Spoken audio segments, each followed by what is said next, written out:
Dear students, welcome back to Sajjan Biology classes. Dear students, in this session we are studying about a pollen-pistil interaction. What is pollen-pistil interaction? Pollen-pistil interaction does not mean that the event starts from the deposition of pollen grain on stigma and entry of pollen tube into the ovule of the ovary is referred as a pollen-pistil interaction anta kariyate. And this concept is very important for your exams. Okay?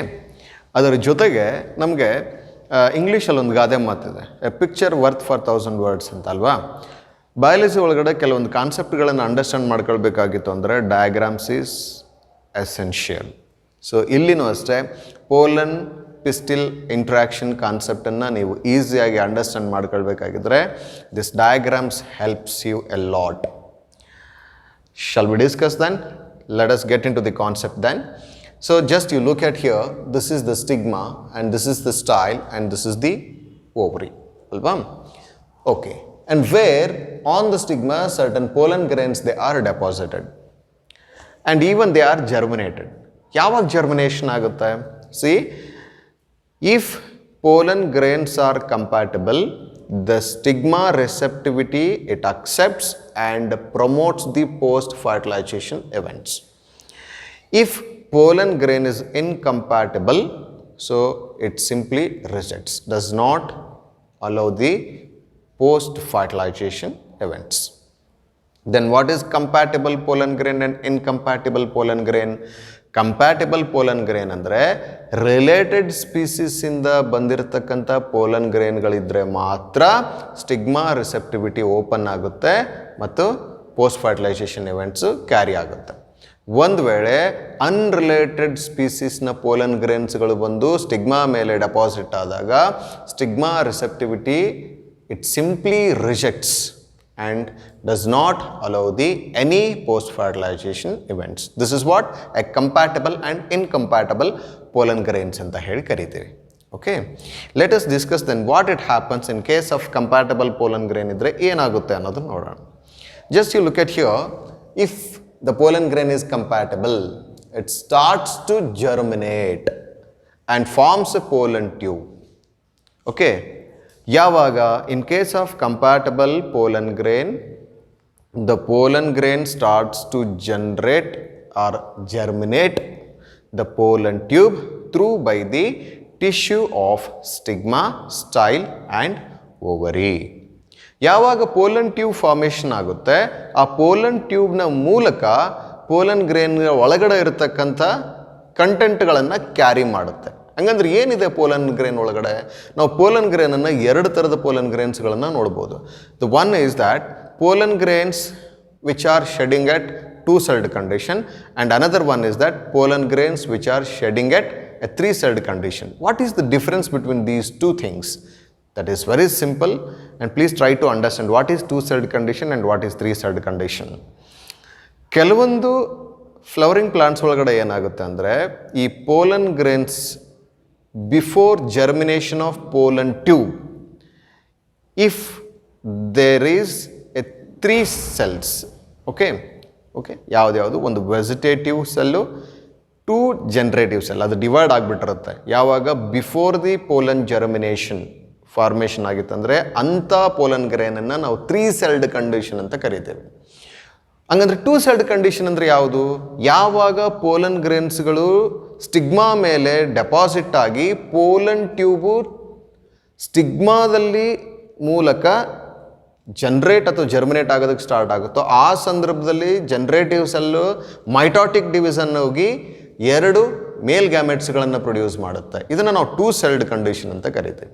Okay, 3 celled condition ಅಂದರೆ before the pollen germination within the pollen grain there are 3 cells. ಅದು 3 celled condition. This is what 2 celled condition.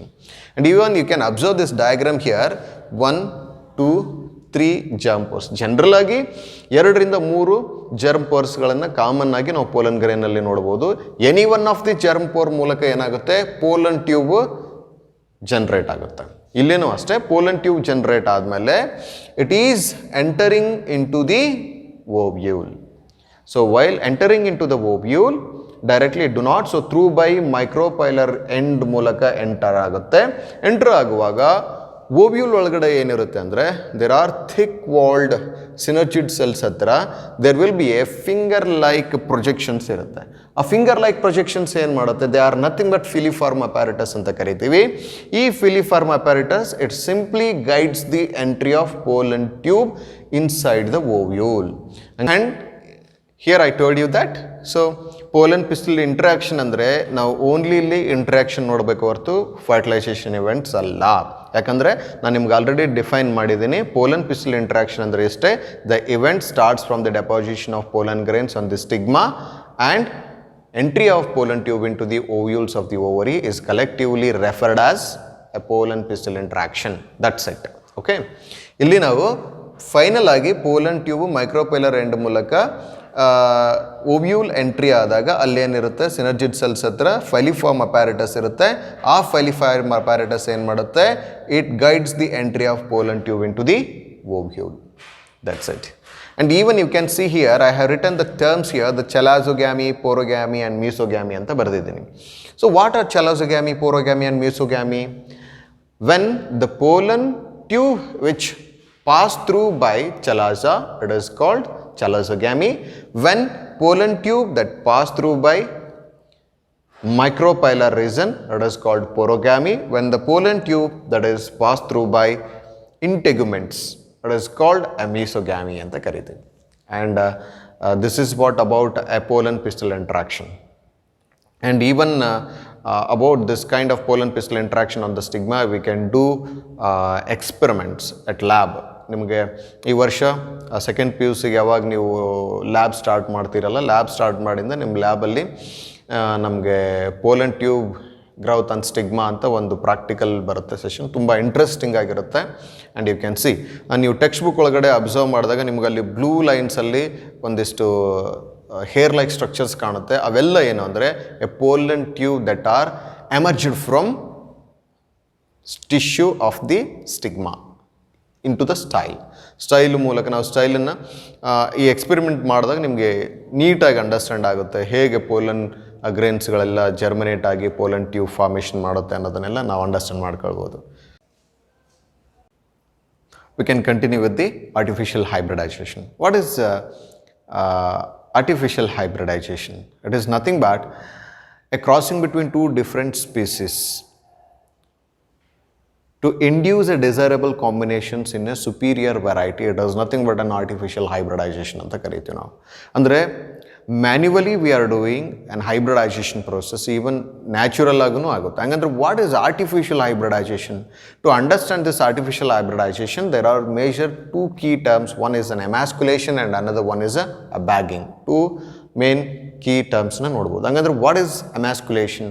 ಎಮ್ಯಾಸ್ಕ್ಯುಲೇಷನ್ is nothing but a removal of anthers before dehiscence. Okay, ನೀವು ಇಲ್ಲಿ ನೋಡ್ಬೋದು ಈ ಡಯಾಗ್ರಾಮಲ್ಲಿ ಏನಾಗಿದೆ, ಆ್ಯಂಥರ್ನ ಏನು ಮಾಡ್ತೀವಿ, before dehiscence we are removing by using a pair of forceps. Okay, ಅದಕ್ಕೆ ಅನ್ನೋದು the removal of anthers before dehiscence by using a pair of forceps. ಅದನ್ನು ನಾವು ಏನು ಮಾಡಿಬಿಡ್ತೀವಿ, ಆ್ಯಂಥರ್ಸ್ಗಳನ್ನು ರಿಮೂವ್ ಮಾಡಿಬಿಡ್ತೀವಿ.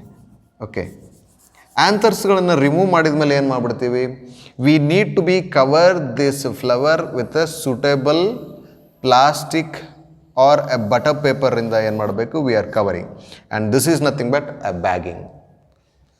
Okay, emasculation and bagging. Bagging ಯಾಕೆ ಮಾಡಬೇಕು ಅಂದರೆ to avoid a contamination. So there is a chance of to come in contact with different unrelated pollen grains, they may deposit on stigma. To avoid such contamination, we are covering with a particular suitable size of a plastic paper or butter paper ಇಂದ ನಾವೇನು ಮಾಡ್ತೀವಿ, ಆ ಫ್ಲವರ್ನ cover ಮಾಡ್ತೀವಿ. ಅದಕ್ಕೆ ನಾವೇನಂತ ಕರಿತೀವಿ, bagging ಅಂತ ಕರಿತೀವಿ.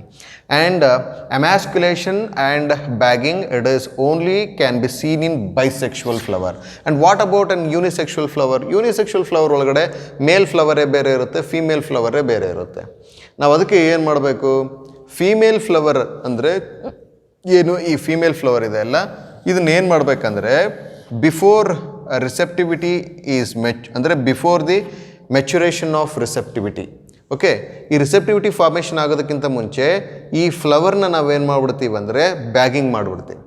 Okay, and then once the stigma is ready to receive a pollen grains, and we need to be transfer our desirable pollen grains on the stigma to allow germination and to form fruit. And this is what about an artificial hybridization, and this is a best method and best crop improvement program anta kariತೀವಿ ನಾವು. ಇವತ್ತು unlimited and uncontrolled a ಪಾಪ್ಯುಲೇಷನ್ಗೆ food supplement ಮಾಡಬೇಕಾಗಿತ್ತಪ್ಪ ಅಂದರೆ ಈ plant breeding ಭಾಳ essential ಆಗಿರುತ್ತೆ. ಇದನ್ನು 9th ಚಾಪ್ಟ್ರಲ್ಲಿ ಇನ್ ಡೀಟೇಲ್ ಆಗಿ ಡಿಸ್ಕಸ್ ಮಾಡ್ತೀವಿ ಪ್ಲಾಂಟ್ ಬ್ರೀಡಿಂಗ್ಸ್ ಬಗ್ಗೆ.